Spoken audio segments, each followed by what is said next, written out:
You test yourself by writing out what a plus b to the 9th is. There's 9 brackets. The coefficients have to do with 9c something. Okay, I will pause this while you try that. Did you write out the pattern and the powers there, or yes, no, maybe?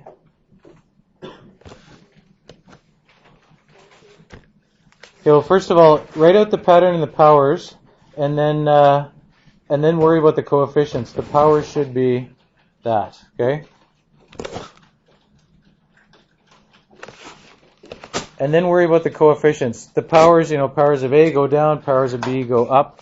Those are all the possible terms. Those are the only terms you can get if you do a plus b to the 9th. You can't get a to the 13th, b to the 7th, right? It's got to add the degree of each term is going to be 9. The word degree of a term is the sum of all the powers on the variables. So each term has to have a degree of 9 here. Those are 1s, even though you don't normally write it. Okay? The coefficients here they're going to be the values combinations here. This is 9c0. This is going to be 9c1. It's going to be 9. 9c1. This is going to be 9c2. If you want to do it efficiently, go to your calculator and do what we've done before, which is do it as an array, like a list. Do the whole thing. If you're using this particular type of calculator and you do, I got to put the number first. 9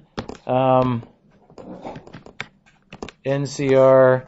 If you put the list in here, 0, 1, 2, 3, 4. If you want to save yourself some time, you realize that it's symmetric and you don't need to go all the way to the end because the values are just going to repeat in the reverse order.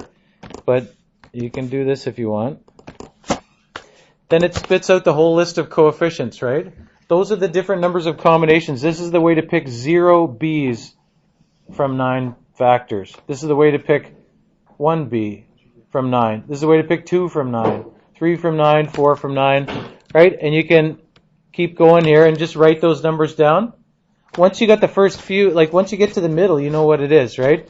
So it's 36, 84, 126, and then we're done, right? So we had 1. You don't need a 1 there.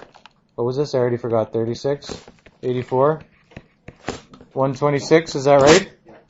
126, a to the 4th, a to the 5th, b to the 4th has got to be the same as this one.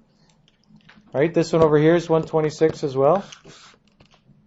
126. And then this has to be symmetric. 84, 36, 9, 1.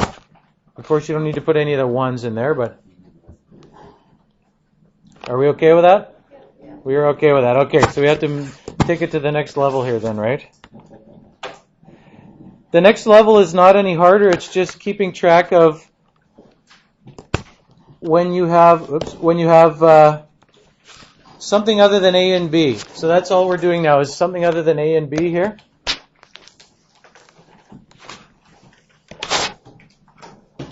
You can still write out the expansion exactly the same way. You just have to use those things instead. And you might have to do some simplifying at the end. The final simplified answer isn't going to look like what we have there because we don't have 2 variables, first of all. The second thing's a 1. But you can just think about it as a plus b to the 4th and write out the expansion for that. If you're multiplying out x plus 1, just think about what it would be. The first term is going to be what? X to the 4th. What's the last term going to be? 1 to the 4th. Let's not try to simplify it until after we write it all out. Maybe now you should get the coefficients first, or whatever you prefer. You can leave the coefficients blank at first here if you want. What's the next term going to be? X to the 3rd. I'm going to put in here 1 to the 1st just so we keep track of it. You can simplify it later. Obviously, if you're doing this for yourself and you recognize that, you don't have to put 1 to the 1st there. But what's the next term going to be? Something that we're going to figure out after. X to the 2nd. 1 to the 2nd.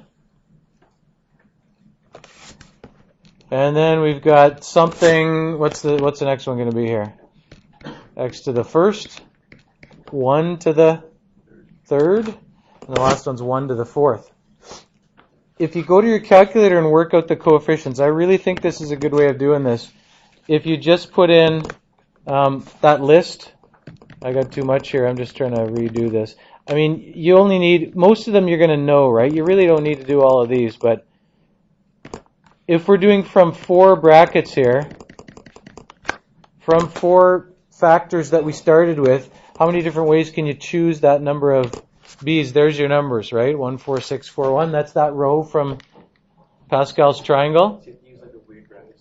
You have to use these, if you're doing it that way, you got to use these set brackets, the ones above the regular brackets, if you prefer to do this. Because this will let you do long list, and it just keeps them in order, so you don't, it's a lot simpler than doing it any other way, I think. 1, 4, 6, 4, 1, so you can fill in your coefficients then. 1, 4, 6, 4, 1, right? We don't need the 1s. You could put the 1s if you want there, right? If you really want, for the sake of completeness, you could put a lot of ridiculous stuff here, like x to the 0, 1 to the fourth, if that makes you feel better. You could put 1 to the 0 here, right? The powers on x go 4, 3, 2, 1, 0. The powers on the 1 go 0, 1, 2, 3, 4. You can write it in simplest form. Obviously, the first thing with all this ridiculous stuff here is just x to the fourth. The second term in simplest form is 4x to the third. The third term is 6x squared. The 1 doesn't do anything. The next term here is 4x. And what's that last term? Just 1, right? So it doesn't look quite the same because the second thing is not a variable, but it's still using the same idea there.